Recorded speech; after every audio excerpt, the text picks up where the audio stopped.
कि जब बच्चे का जन्म होता है तो अपनी माँ का दूध नहीं पीता, यद्यपि वो बालक के लिए माँ का दूध ही सर्वस्व है, अमृत है, लेकिन शुरू शुरू में बच्चा नहीं पीता।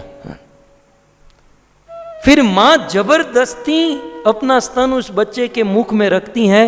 बच्चा एक बार, दो बार, तीन बार जब वो पीने लगता है, उसे टेस्ट आने लगता है, फिर एक बार ऐसी स्थिति आ जाती है कि माँ छुड़ाना भी चाहे तो बच्चा छोड़ता नहीं है। भागवत अमृत है। शुरू शुरू में शायद अच्छा ना लगे, लेकिन प्रोसेस तो यही है कि इसे सुनते रहे, सुनते सुनते यह रस बढ़ता जाएगा। दिन भर दिन भागवत यत् शृण्वताम रसज्ञानाम स्वादु स्वादु पदे पदे, रोज रोज बढ़ता है। सुभागवत व्यक्ति को शांति और समाज में क्रांति लाने वाला ग्रंथ है। भागवत एक ऐसा ग्रंथ, भगवत एक ऐसी कथा जिसे झुंड के झुंड, हजारों के हजारों का उद्धार हो सकता है। और प्रथम इतिहास खोलकर देखें हैं तो आनंद वन हरिद्वार में सनकादिकों ने लाखों को कथा सुनाई, और उसमें सबसे पहले भक्ति, ज्ञान और वैराग्य जिनका सुखदेव जी के प्रसंग में, सूत जी के प्रसंग में 88,000, ये एक ऐसा साधन है जिसमें झुंड के झुंड का उद्धार हो सकता है। तो यद्यपि पहचान लंबी है, कहीं पहचान में ही समय न बीत जाए।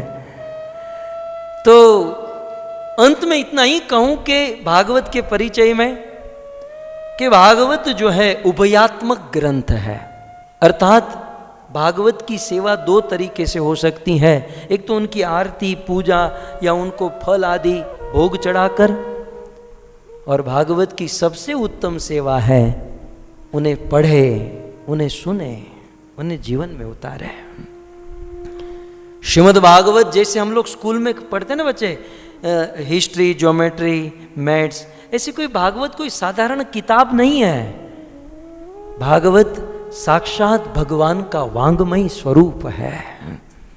भागवत स्वयं भगवान है। इतिहास कथा तो बहुत लंबी हो जाएगी, लेकिन जब 128 वर्ष के बाद भगवान जा रहे थे वैकुंठ, तब उद्धव जी के देखते देखते भगवान कृष्ण भागवत के रूप में कन्वर्ट हो गए। कृष्ण ही भागवत बन गए। ये भागवत के श्लोक और कुछ नहीं, मेरे कृष्ण के अंग है। इसलिए जब हम भागवत के श्लोकों का उच्चारण करते हैं, यहां वहां की बात न करें और मूल भागवत को पकड़ कर रखें, तो मानो वैसा एहसास होता है जैसे हम भगवान के गोद में बैठे हैं, जैसे कृष्ण के बाजू में बैठे हैं। उसका ज्वलंत प्रमाण श्री चैतन्य महाप्रभु।